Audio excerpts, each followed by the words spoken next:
Hi guys, hopefully you can hear me. Let me just check that.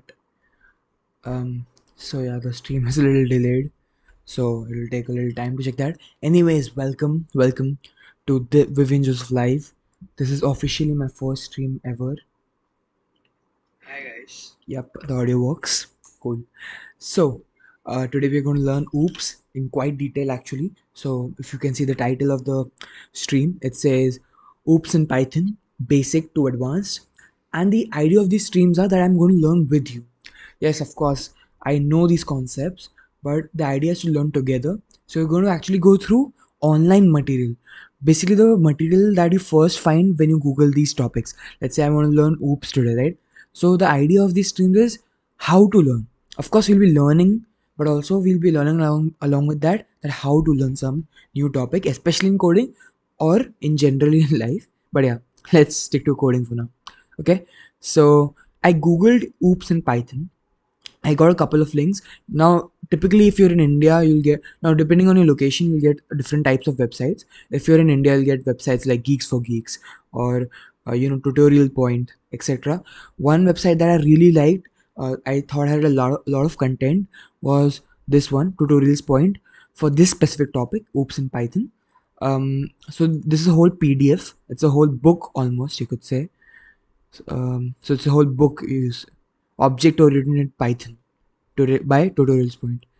And if you look at the content, they actually have a lot that they have covered in here. And it's not that it's just Python in general. It's oops, specifically oops, and that's why it's surprising. But also they have covered like dictionaries and tuples and everything over here, which is not exactly oops. So we'll be skipping over that. But they have a lot in here, so it's actually a great resource. We also have some other resources. Like I found this website just covering the basics, just going over the basic uh, topics over like classes, what is class, what is method, what is inheritance, encapsulation, polymorphism, data abstraction, and so on. So this is just the basic topic, the overviews of each topic, but this is where the actual money is, this PDF. Okay, so the idea of these streams are to learn together, and that's why we'll be learning. I will not be creating slides. The idea is how to learn. So if you just Google, you'll get amazing resources. That's what I want to tell everyone. All right, so I think that should be clear enough. So let's get started. Yeah. Okay. So I think we'll start with this resource. So basically, we'll cover these topics. So if you look at this website, the table of content is very short. Okay. So it's just what is object-oriented programming, and OOPS versus some other methods, and some major concepts in OOPS. That's it. That's the table of content, or that's what I believe is all that the table of content covers. Anyways, we'll get into that. All right. So first of all, what is object-oriented programming, right? Like, what is it? Why do you even learn it? Okay. So, so what this website says is, OOPS is all about creating objects. Fair enough. An object is a group of interrelated variables and functions. Okay. These variables are often referred to as properties of the objects, and functions are referred to as behavior of the objects. Okay, so this is some very common examples of this that you might have heard multiple places in your college or some other videos that you might have watched. Let's say if you make a new object called cat. Okay, sorry, yeah. So we make a new object called cat, and this cat is an object which can have some properties and some functions that can be done on cat or cat can do. Okay, so now think of this object called cat. It can have some properties like color, right? Legs. Legs can be a property which will store number of legs that cat has. And of course we can have breed and so on. And apart from that, we can have some functions or some methods that cat can have, like meowing, eating, sleeping. These are some of the functions that this object can perform, right? So they've given the example of a car. That's another very common example in oops. So for example, a car is an object. If we consider the car as an object, then its properties would be its color, its model, its price, its brand, etc. And its behavior or function would be acceleration, slowing down, gear change. So these are all the activities in a way that this object, this car, can perform, right? All right, so I think we get what an object is. I mean, it will obviously get cleared up as we go along this entire stream, but you get the point. It's an object. It can have, this object can have properties and some things that it can do, which are its functions. All right. So properties are basically the way we'll define it with variables, and its functions or methods are functions. Okay, things that it can do are, we define them with functions. All right. So that should be clear enough. All right. So the idea is that there are different types of programming. We call them paradigms in programming. So there's this one very famous one called OOPS, or object oriented programming, which we are learning about right now. And there are some other ones like procedure oriented programming. So we could go into the details of that, but I'm going to skip that for now and we'll come back to that later maybe. Right now, just let's go over the basic terminologies, or some basic concepts in OOPS. So what is a class? What is an object? What is a method? Inheritance, etc. Okay. So the first idea is, what is a class? Okay. So what is a class? A straightforward answer to that is, a class is a collection of objects. Okay. Let's think about that for a minute. So I have an object called cat. All right. But let's say instead of an object called cat, I have a object called, I have an object called Miss Puffy. Okay, a specific cat called Miss Puffy. She is one object. Okay, that sounds very wrong, but you get the point. She's one object of mine. Now she might have some properties like color, okay, or like legs and so on. But she also can do these functions like meowing, sleeping, eating, and so on. Now that's just one object, that's just one cat. We can have several cats like these, like Ginger, like Garfield, and so on, right? There are several cats. All of them will have properties, these specific set of properties. Yeah, the values for those properties will be different. Like Garfield might have a different value for color that Miss Tuffles or Miss Puffles, whatever. Okay, so like, but both of them have this property called color. Yeah, Garfield might be orange while Miss Puffles might be, I don't know, like gray. That's the value of color. But color is a property that they both have. And they both can sleep and both can eat and both can meow, right? Or speak, whatever.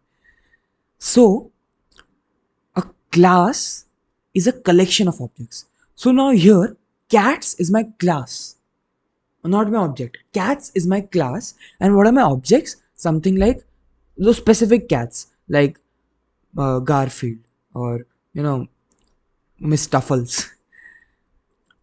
Okay, so what it's saying is, unlike primitive data structures, classes are data structures that are user defined. So basically, if you take nothing from this, just understand this. We have been studying these data types, right? Like what is an integer, what is a string, what is a list in Python. But these are data types that have already been defined by Python for you, right? You can actually go and change how, what an integer is, how, or how, what an integer stores.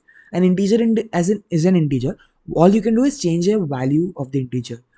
A list is a list. A list works how a list is supposed to work. All you can do is change the individual element values in a list, right? But with a class, what you can do is create your own data structure, right? And for this data structure, you can name it anything.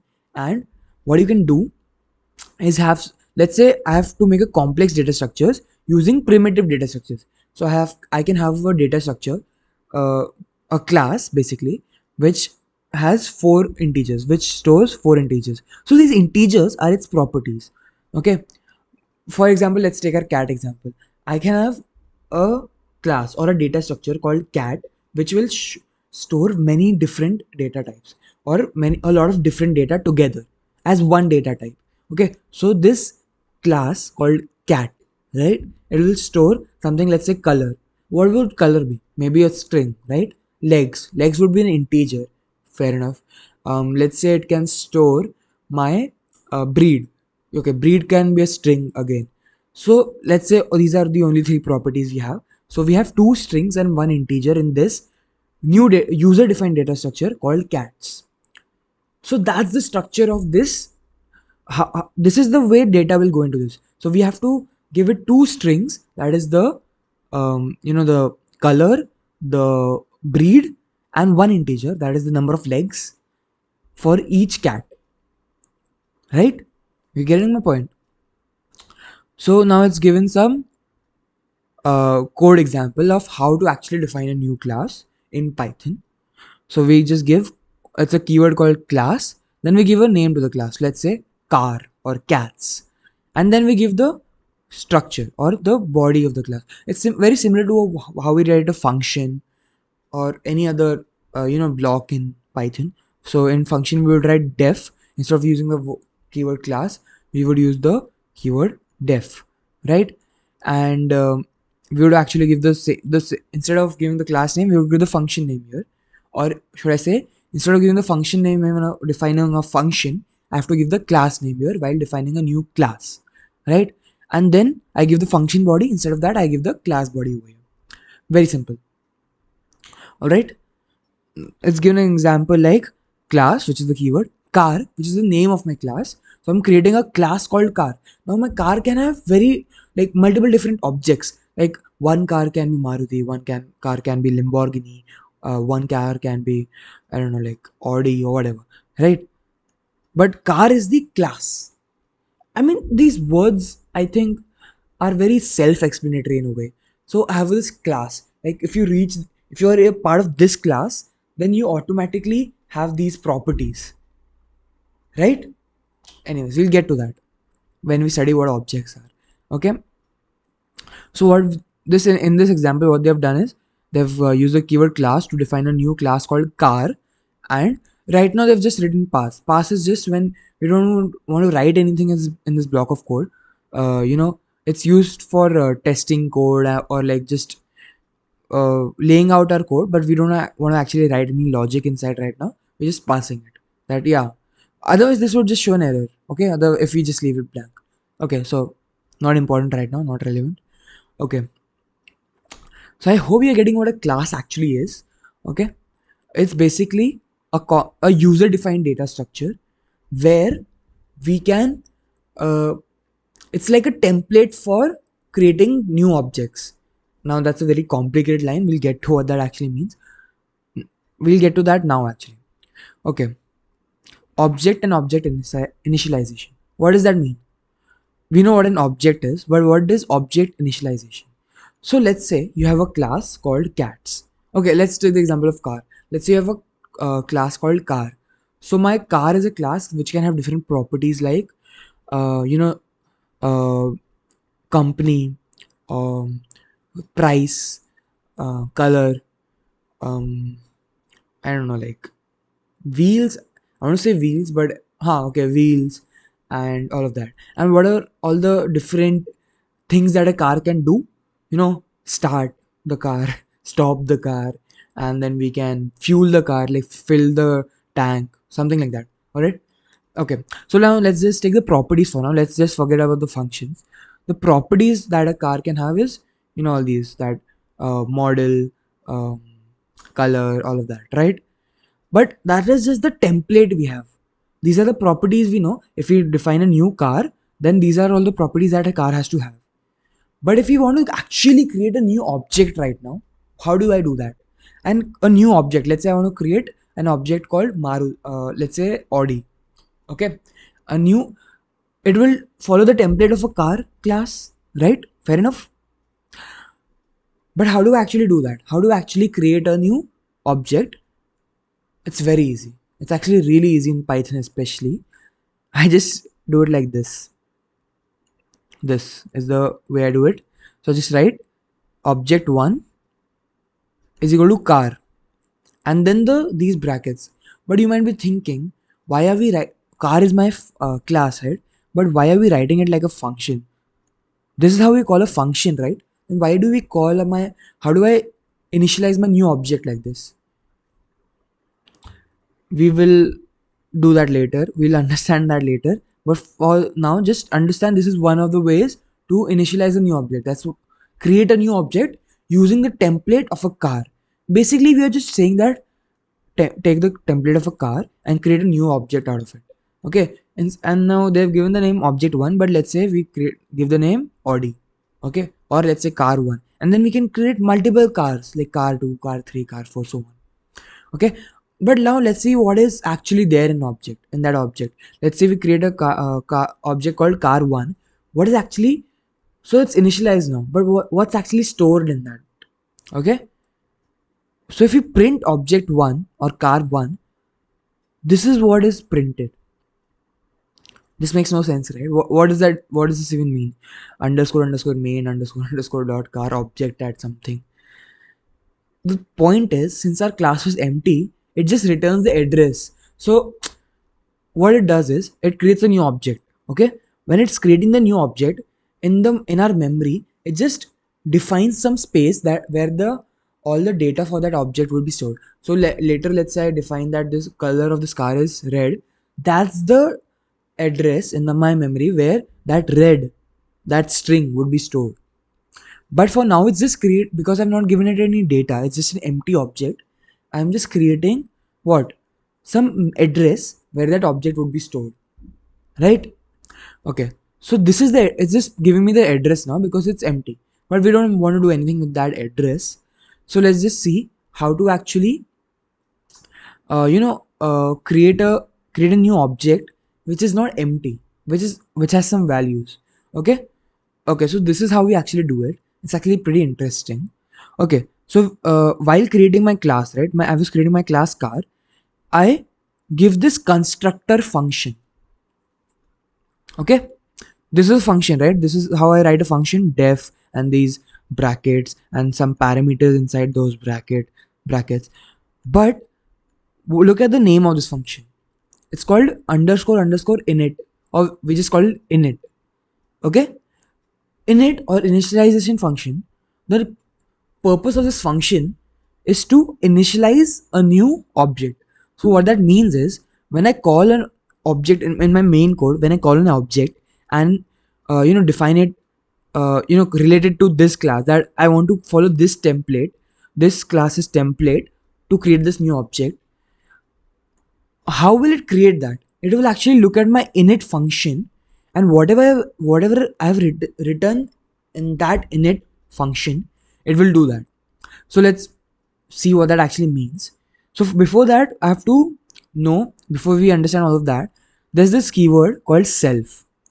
Now self is pretty simple actually.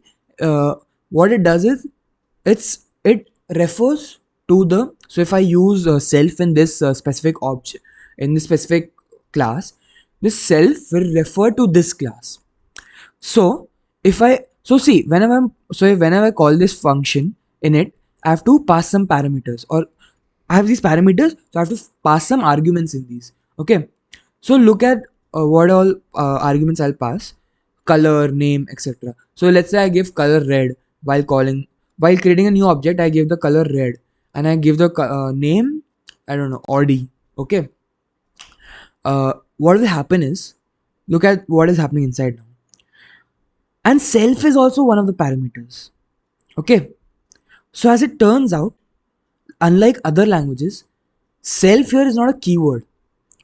Instead, it's one of the parameters that we actually pass in the init function. Okay, so what will happen is, it will look at self and will be like my name. So name, this car has some property called name. This car will have some property called color. Okay, so what it will do, it will say the property name of this class. What is self.name means? The property name for this class, self.name. The name that I myself have will be equal to name. But are these not the same values? No. Name here, this is now very important to understand.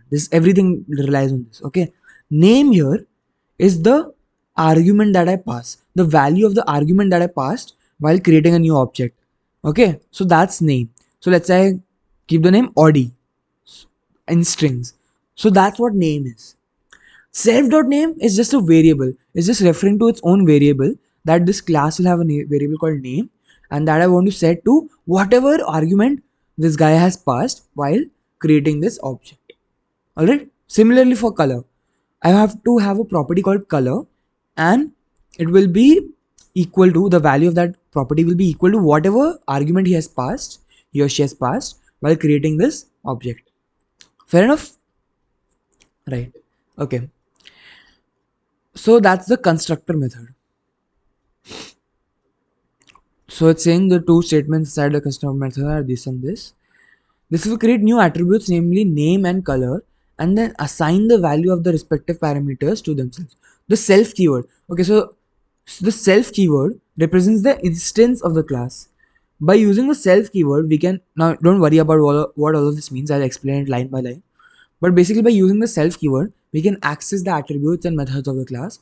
It is useful in method definition and in variable initialization. What? Oh my god, there's so much, too much language, right? What does that mean? So, what that actually means is that this nothing, what I actually already explained to you. So, basically, this self keyword refers to this specific instance of this class. So, basically, this object. Okay, so when I write self.name, so whichever object I'm creating right now, okay, so self.name refers to the name property of this object, whichever I'm referring to right now, whichever I'm creating right now. If you have studied some other language like um, JavaScript, let's say, instead of self, we have this as a keyword. It's the same concept. If you have not studied that, this is your first programming language, no worries. I'm just, for someone who has studied, I'm just, it would be easier to relate to that, so I'm just mentioning it once. Okay, so now actually let's combine all these concepts and actually look at how to initialize a class. Okay, so what it's saying is, okay, so it's initializing this class called car, and it's already saying car type is sedan. All right, and then in the init function, it's saying self.name is name and self.color is color. So we already have seen all these things, this part of the code. Only the new part is the car type is equal to sedan. Now, why are we not initializing this inside my init function? Because what I want is every time I create a new object with the template sedan, sorry, with the template of car, this class called car, I want the car type to be default to sedan. Okay, so every time I create a new object called with car, I want the car type to be sedan. Fair enough? Now, but I want these other properties like name and color to change every time. So that I'll be passing inside my argument while I'm actually creating the function or the object. It will all get cleared. You don't worry, okay? It will all get cleared line by line as we code all of this. But before we do that, we have to study some basic, some other basic things before that. Okay, so it says class methods. Just give me 1 second and let me drink some water. Water, not water, water, like my British mates would say. Alright, I'm very bad accents, excuse me.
Guys, hi, we're back.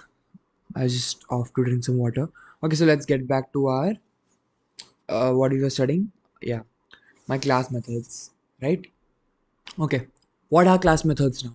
So see, as I told you earlier, my class, okay, so let's say my class called car will have some properties, and will have some methods that it can perform. So let's say my car will have properties like um, I don't know, like starting or stopping, then like filling your tank, something like that. Okay, these are basically different functions that this any object of this class can perform. Okay, so far we have added the properties of the car. So yeah, so far we have just added the properties, right? We have just added the variables. Now we actually want to define some functions inside this class. All right, so let's look at how we can do that. So we can say okay, so this is the basic initialization function. This is the constructor function, as we say in it. Okay, apart from that, let's look at how we can create some new methods in this class. So it's created some method called description. Okay, some function called description, and it's passing see always. So what we are doing for now is we are passing self. Always when we create a function method for this class, we are passing self as a function. Okay, how we actually call these later, we'll see that. Okay, but so for example, what's the role of this function called description? It just returns the string. Okay, the string, the self. Okay, so this is a f string now. Okay, so now we can, this is codable. So this is a string template literal. All right, so because it's a f string, what we can do is we can have these in between. Okay, so what is the value of this self dot name? Now we have self. All right, we have self. So what it will do is it will refer to the name of this object. So this is actually how we call how we access a property of a specific object. The name of that object dot the name of the property. All right, the name of the object dot the name of the property. But because we are defining this function inside the class itself, basically what we are saying, whichever object you are in, whichever object you are calling this function for, pass that object as a parameter itself, as an argument itself, and use that object to access the different properties of that object. So now I can access the property name of the object that we have called this function for. Getting me? We'll get it. Okay, we'll come to it when we actually get to calling all these functions and methods. Okay, but for just now, just understand. Let's say I create a new object called car. Sorry, new object called Audi.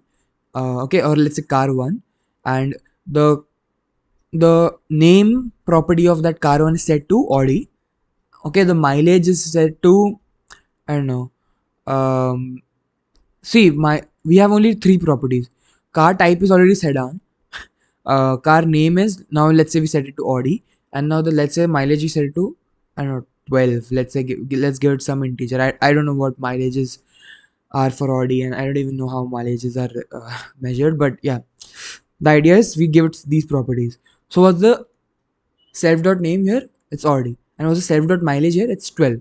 So what will it? So every time I call this function for car1, okay, it will basically return to me a string. It will say the Audi car gives the mileage of 12 kilometers per liter. That's what it will say. That's what it will return to me. And similarly, I have this function called max speed, where I have to give it two arguments. This self will be, let's see how this self is given, but I have to basically give it one extra argument called speed. Okay, and now it returns to me this string. The Audi car, no, sorry, the Audi runs at the maximum speed of, now whatever I give the speed here, let's say, I don't know, 120. So 120 kilometers per hour. Alright. Now look at this. I don't use self here. Why? Because there is no property called speed in my class car. Right? So I won't be saying self dot speed. My object has no property called speed. What is speed? It's actually the argument that I passed in here, or the parameter that I passed in here. Alright? Getting that? Yeah. Now let's look at how we actually call these functions. Okay, So we created obviously have to create a new object using this car template. Okay, now this will clear everything up for you. Okay, so we had these three functions, right? Init, description, and max speed. Init was basically my constructor function. We don't have to actually literally call that function init. Init will be called itself whenever I create a new object using the class car. Okay, so I use car in this way. So basically what I'm doing is calling init here. So whenever I call car as a class, I'm calling init function of that class car. Okay, so I have to pass in two things. Look at what I'm passing as arguments: Honda City and 24.1. Okay, what are my parameters for init? Self, name, and mileage. What really happens here? My Honda City gets passed as name, and my 24.1 gets passed as mileage. But what about the parameter self? Self is actually just referring to this specific object called object 2. So this object 2 gets automatically passed as self. That's, and you'll be like, how is that possible? That's not how functions work. But that's how classes work, and that's how constructor, or that's how init works. Okay, and that's how that, because we are studying a new concept, right? Initially, and essentially called object oriented programming. So this is how classes and objects actually work in Python. This object gets directly passed as a parameter called self, right? So we just have to give it the rest of the parameters. Okay, now let's look at the second function, description. How many arguments actually you have to pass here? None. Why? Self is what? Again, the object itself. The object itself will get passed as self. So we'll just pass no argument. We'll just give it as object2.description. So now we have to specify which object do we have to are we using this method for. Okay, so this is how we call the function object2.description. So this object2 is actually what gets passed as the self parameter. Okay, okay, so that's how we call it, and let's see what happens here. It says it will return the self.name. Now what was self? It was this my object2. So it is basically object2 dot name. It's using that to access the property name of object2, right? So what was the name of object2? It was Honda City, like we had initialized here. And what was the mileage of object2? It was 24.1, right? And then similarly speed is very easy. It's just I'm using self.name, so I'm using one of the properties from the object, and then I'm passing an actual like we usually do, a normal just parameter called speed. So we'll just use that parameter speed, right? Fair enough. Okay, some things to keep in mind. You can create any number of objects of a class. So yeah, obviously, like if I have a class called car, I can obviously create as many objects called using the template car now. Okay, because obviously I have hundreds of cars. Why would I want to limit that? Let's say I have a class called cat. I can now create hundreds and thousands of as many cats I want, objects in cats I want. Okay, so that's one thing to look out or remember. You can create any number of objects of a class. Second thing, if the method requires n parameters and you do not pass the same number of arguments, then an error will occur. We already know this. If we require n parameters in a function or a method, and we pass less or more arguments, then obviously there will be an error. This is nothing related to oops. This is just how functions work. And again, order of the arguments matter. This also we know. Okay. All right. Creating more than one objects of a class, we know how that works. Honda is equal to car, and we just pass the initialization values, and then we create a new object called Skoda using car, and then we pass the initialization values. All right, fair enough.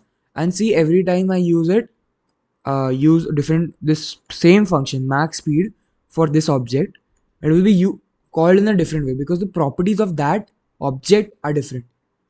The properties are the same. Like, what are the properties? Mileage and name. And car type, etc. The properties are the same, but the values for the properties are different. So the mileage for every object in car would be different, right? The name of every car would be different, right?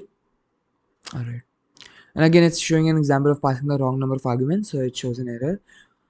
Order of the arguments, again, it shows an error. I mean, it won't show an error; it would just not make sense.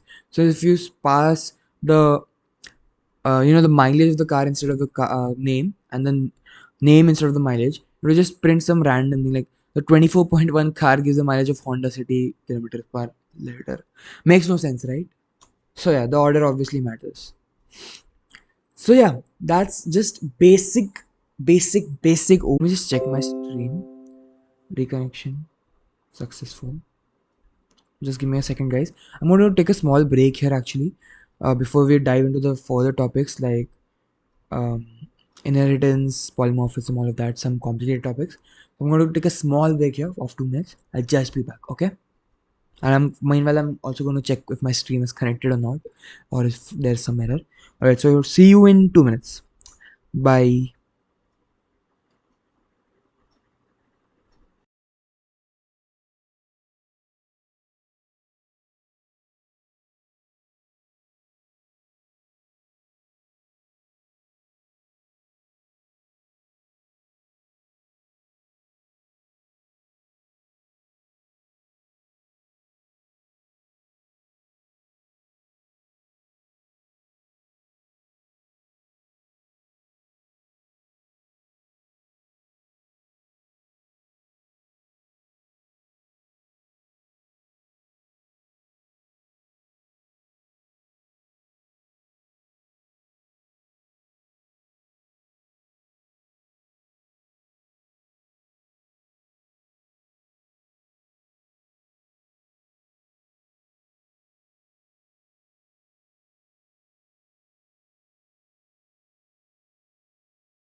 Hey, hi guys, we're back.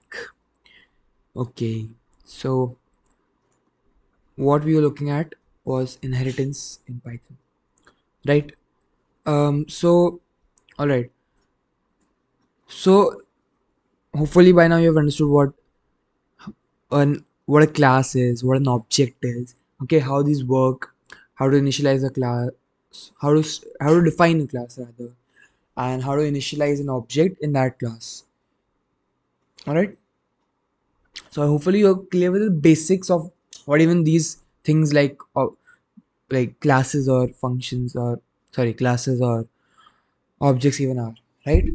Now what we have to get to are some of the more um let's say advanced, not I want to say advanced, but more complicated topics of oops.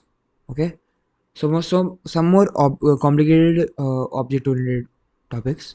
Okay, so the first one among those, so let's actually look at the syllabus once, I think, because if we get a wider scope of things it will be easier for us. So these are the topics we're going to cover now: inheritance, encapsulation, polymorphism, and data abstraction.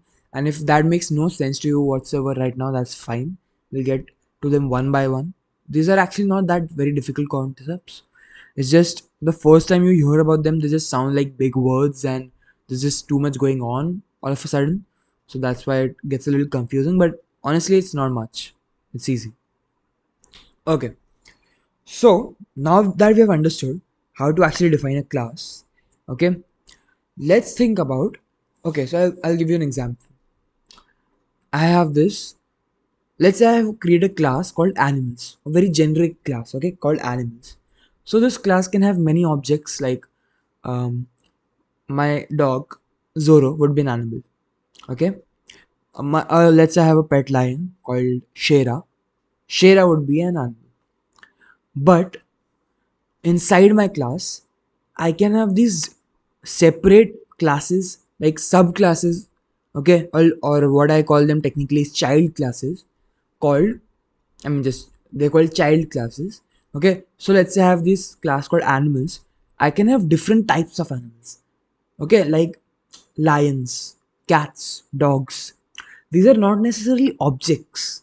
Okay, these are not specific objects that we're talking about. We're just talking, even like we created a template called animals. So let's say an animal can have a color, okay, a number of legs, specific number of legs, and it can have functions like eat and sleep, because all animals can do that, right? But now let's say I get to a specific type of animal called cat. Now I don't want to make cat an object of animal. I want to make it a subclass or a child class of animal, because it can do everything. So a cat can do everything that a generic animal can do, but also some more things. So it will have some more properties like whiskers, or it will have some specific properties like breed of cat, and it will have some more methods that it can access, like meowing or drinking milk. Okay, that not every animal perhaps could have access to. Okay, so that's how it works. We'll look at some examples now. So first of all, how's the syntax to actually define a child class? It's pretty simple. So we used to define class, okay, and how this is just the normal how we define a class. Class, name of the class, and then the body of the class. But now let's say we are going to define a child class. It's almost the same, just with a small difference. So see, every child class is basically a class in itself, except it will have also have all, access to all the properties and methods that its parent class has. Okay, so it's basically the same syntax as it is, except that after giving its name and before the colons, we actually give within the bracket any parent class that we want to define. By default, it has no parent classes, but if we want to define any parent classes for this class, we can define the name of the parent class here. We can write the name of the parent class here, and then this becomes a child class of this given class. Okay, so let's take our car example that we were continuing with. Let's continue that example. Okay, now we were using Audi and all of that as objects. Now I was giving an example of an object called Audi.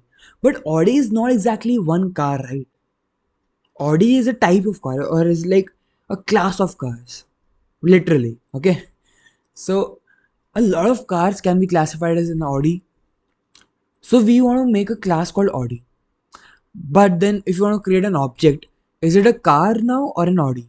So that's why we use children classes. Okay, what we do is call say we have this generic class called car, and one of the child classes of that is an Audi. Okay, so an Audi is a car. Every Audi is a car, but not necessarily that every car would be an Audi. Don't think about that too much. Okay, so let's look at the example. So till here my code is as it is, what we were looking at till now. Okay, so my class car remains the same, no change. But now this is my parent. I want to use that as my parent class to define a new child class. So what I'll be doing, let's say I say class Audi, and now in my bracket I write the name of my parent class, which was car. Okay, so now this Audi is a child class of my car class. Now my Audi could have some extra functions like they have this Audi disk is a function called, this is the description method of class Audi. Okay, while the description, but this will also have access to the functions like description. It will have access to properties like name, mileage, etc. So let's actually look at that. If I create a new object, object2 called Audi, I mean not called Audi, just like using Audi as the class. Okay, so now this object2 is an Audi also, but is also a car, which makes sense if you think about it logically, right? Think about it as a real world example. My or any Audi, so let's say I give it a specific model, Audi A8L. I have no clue what that means, but I have given this example, and it has the mileage of 14. Okay, so see, have I defined this init class inside my Audi class? No, but I've defined it inside my parent class. So I can use that. I can use all those properties and methods that my parent class has for my child classes, my children classes. Okay, so I can use those, and now my Audi A8L is an Audi also and a car also, which makes sense. My Audi A8L would be a car, right? It's not that it's an Audi now, it's no more a car. It is a car too, because every Audi is a car, right? So now look at that. Object2, we can use so many functions now. Object2.description, object2.audiDesk. See, now I created object2 using the class Audi. So it makes sense that object2 would have this function called audiDesk. But even it even has the access to the function called description. How is that? Because my object2 is a car too. And does my class of car have a function called description? Yes, it does. So I can use that function, right? Yes, right. I can. That was a rhetorical question, by the way. Obviously, you can't answer me, right? So I think this concept of children and parents and classes is pretty intuitive actually, and this is called inheritance. The word itself, like you inherit something from your parents, right? So what are these children classes actually inheriting from their parents? Some properties and some methods maybe. Okay, so these properties can be, let's say for class, sorry, for car, these properties can be something like name, mileage. Every car would have a name, right? Every car would have some mileage. So as instead of defining these properties for every class, every car, every type of car, might as well define it as a common property, and every subclass or every child class will have access to these properties. Make sense? So that's why it's called inheritance. If you don't forget, remember the word inheritance for now. That's fine. Just remember how these children classes work and how they take stuff like properties and stuff from the parent class. Fine. All right. Now the next thing is encapsulation. What does that mean? So let's read up on that. Encapsulation is the initial. Okay. Okay. Encapsulation is a way to ensure security. Basically, it hides the data from the access of outsiders, such as in, okay, they have written it in too much of a complicated way. I mean, not really, but yeah. Let me explain it to you in simple words. Basically, if I have this class, right? Okay, and I don't want anyone. I have some properties in that class, and I don't want anyone to be able to access those properties outside my class. Yeah, my functions that are working inside my class can obviously access those. So, my function, um, my function called I don't know, like my function called start racing would have the access to the name of my car. But outside my class, I don't want anyone to have access to the name of my car for some reason. For security reasons, basically. Okay? So, what we want to do is have some security, some extra security in my code to prevent this situation where anyone can access any data defined anywhere in the code in under any class. Okay? So, it's actually pretty easy to do this thing called encapsulation. So you can declare the methods of or the attributes protected by using a single underscore before the names, such as self.name or def method. Okay, so basically, whenever I use this underscore thing before the name of my property or my method, what I'm essentially telling Python is that this property is now encapsulated or protected. So it should not be shared or it should not be accessible outside my class. And also my subclasses. So if I have a child class, let's say Audi is a child class of my car, obviously every property of my car should be accessible to my Audi class, right? And all the functions in my Audi class. It just makes logical sense if you think about it. It's very practical actually if you think about it. Oops is very practical, right? It's how we view the actual world. That's how Oops was designed actually. Okay. Okay, so look at this line now. Though Python uses underscore just as a coding convention, it tells you that you should use these attributes methods without the scope of the class. But you can still access the variables and methods which are defined as protected as usual. Okay, so what happens is this is just a convention that we like think about it. If just changing the name would actually shouldn't actually change anything in my code or like how my code works, right? As I'm just changing the name. So that's just the convention that if anything is predicted, usually use the underscore before that. So that if I code come to that code later, if some other developer comes to that code, they know now that this specific attribute or this specific method is actually protected within this class. So I can't access it outside. Okay. So now what I have to do is actually make these private, right? These variables. Okay. So this is how I do it. Now for actually preventing the access of attributes or methods from outside the scope of a class, you can use private members. Okay. In order to declare the attributes methods as private members, use double underscore. Okay. In the prefix such as self dot underscore underscore name or def underscore underscore method. Both of these lines tell that the attribute and method are private and access it is not possible from outside the class. Okay. So let's say I define here, let's say I define the name of this car as a private or a protected property of this class. And then later I want to print that property, object underscore name. Okay, or just name. So what it does is,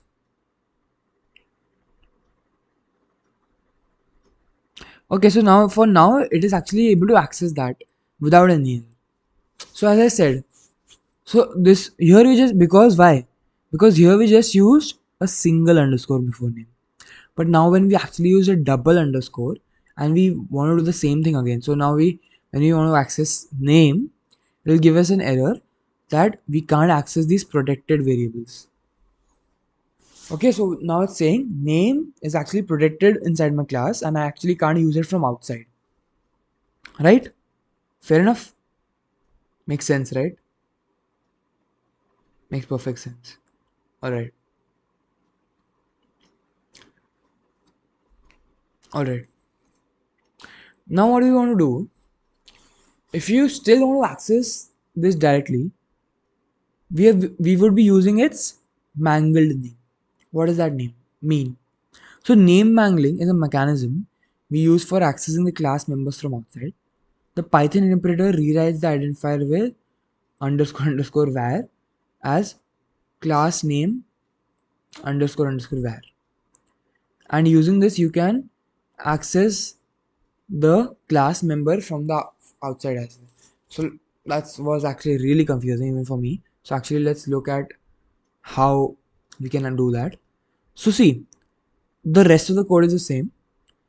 So if I had written just object dot underscore underscore name, it would have said that underscore underscore name is a protected variable. So what I'm going to use instead is a mangled name of this property, which would be underscore car underscore underscore name. And now I can do that without um, any problems. Okay.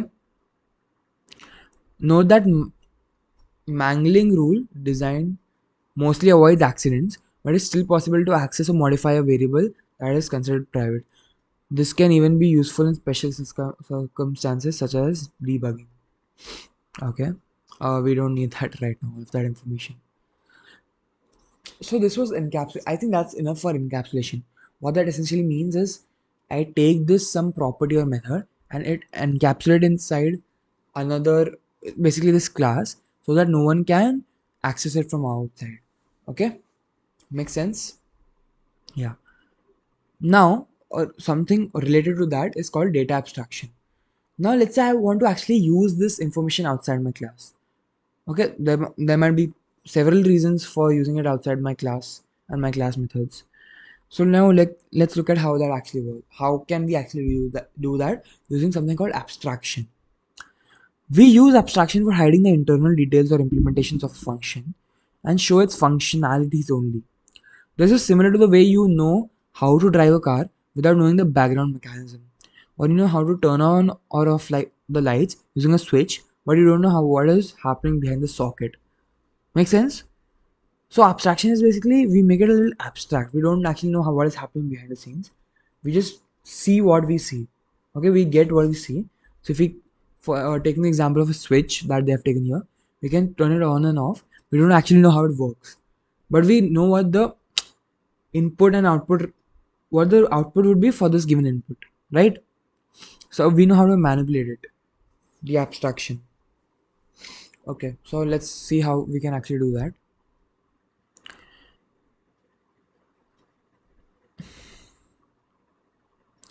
So it says any class with at least one abstract. I'm actually really tired. I'm kind of sleepy. It's 2:30 in the night. Anyways, it says any class with at least one abstract function is an abstract class. Okay. In order to create an abstraction class first, you need to import ABC from ABC module. Import ABC class. This lets you create abstract methods inside. ABC stands for abstract base class. So we are not just creating random ABC modules or just importing random modules called ABCDFG, whatever you want. ABC actually stands for abstract base class. Okay, what does that actually mean? We'll look at it in some time. So from ABC, we are actually importing ABC. Okay, so now when we pass, so we create a new class, and instead of passing any parent, we are passing this as parent. ABC, we are passing it as parent. Okay, now we write the body of the class inside here. Important thing is you cannot create an object for the abstract class with the abstract method. For example, let's say we create this abstract method and then this abstract class, and now we want to say create a new object with the car template, and we just say right Honda City. Make sense? Which we should be able to do that ideally because my init has only the parameter name apart from self, of course. But look at this, we get an error. What does that error say? can't instance abstract class car with abstract methods price. So what that means is we can't actually create a new object, okay? With we can't actually create a new object um, called car using the class car with abstract method price. So see, look at what we did here now. We created this we just use this base function, sorry, this base class, and now we actually created this abstract method, okay? And this is literally how we create that. And at we use this thing called add abstract method, and what it does is it basically whatever method we use here price, it has to be uh,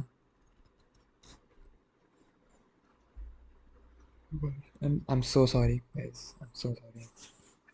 Whatever method, this is a method right now, price, in which you pass what x apart from self. So we have to actually pass this price because this is the abstract method. So this is the only abstract method in this entire class, okay? And this now becomes an abstract class because we passed abc in it, okay? So now look at how, what's the correct way of doing it. So there's this abstract method called price, all right? And we create a subclass or a child class called new, and we define the and we create a method called price, okay?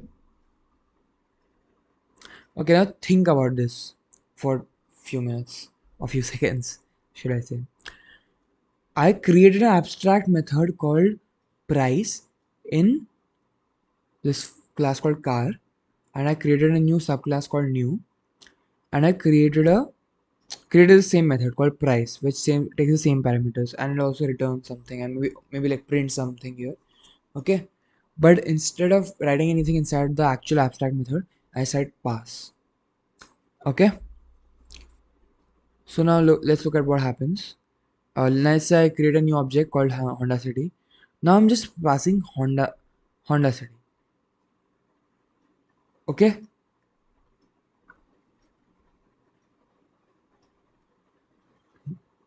I'm creating a new object called Honda City,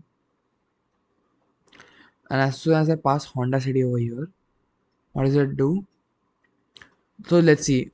If I write object.description, it says that this is the description for some of class car. And if I write object.price, it says the Honda City's price is 25 lakhs.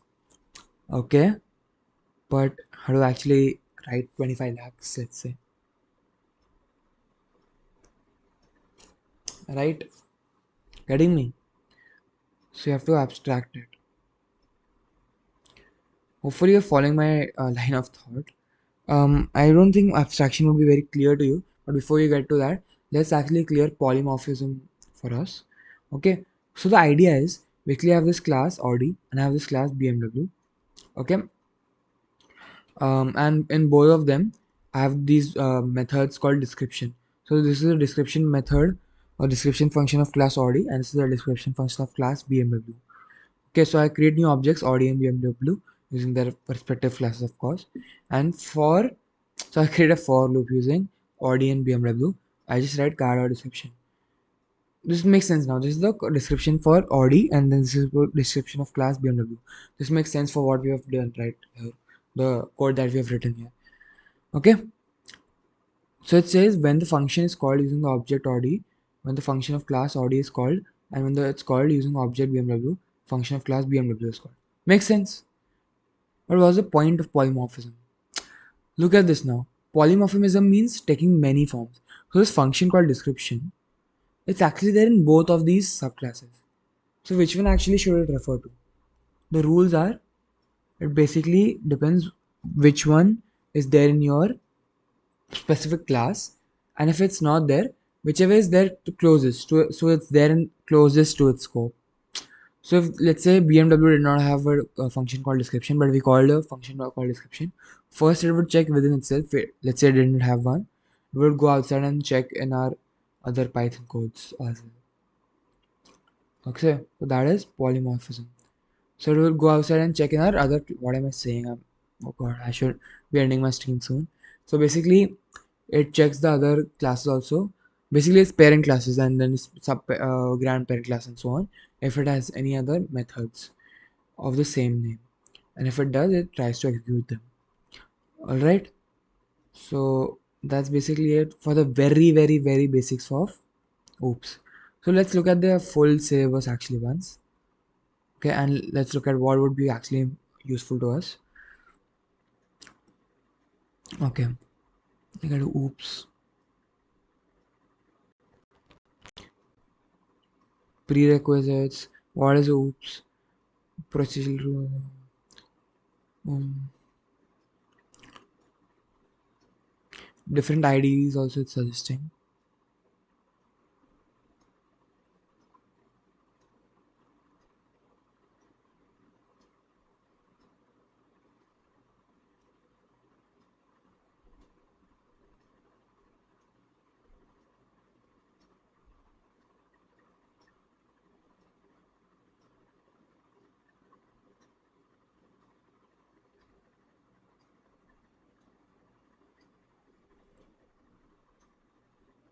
Guys, I think I should now end my stream. Thank you so much for coming. This is my first ever stream.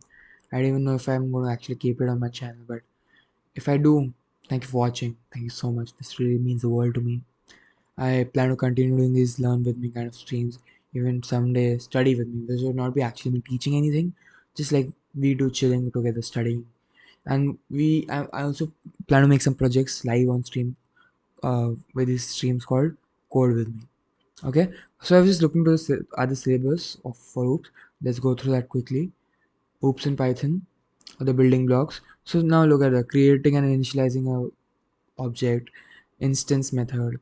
Okay, encapsulation, init constructor we know, class attribute we know, working with class and instance data we know. Okay, now what I actually have to do is inheritance and polymorphism, some concepts and some advanced concepts then. Because a lot of the stuff that they have mentioned here is not even actually OOPS. I've just mentioned it for the sake of mentioning it. Okay guys, anyways, thank you so much again for today's session. It means the world to me that you attended. Okay, bye. Thank you so much.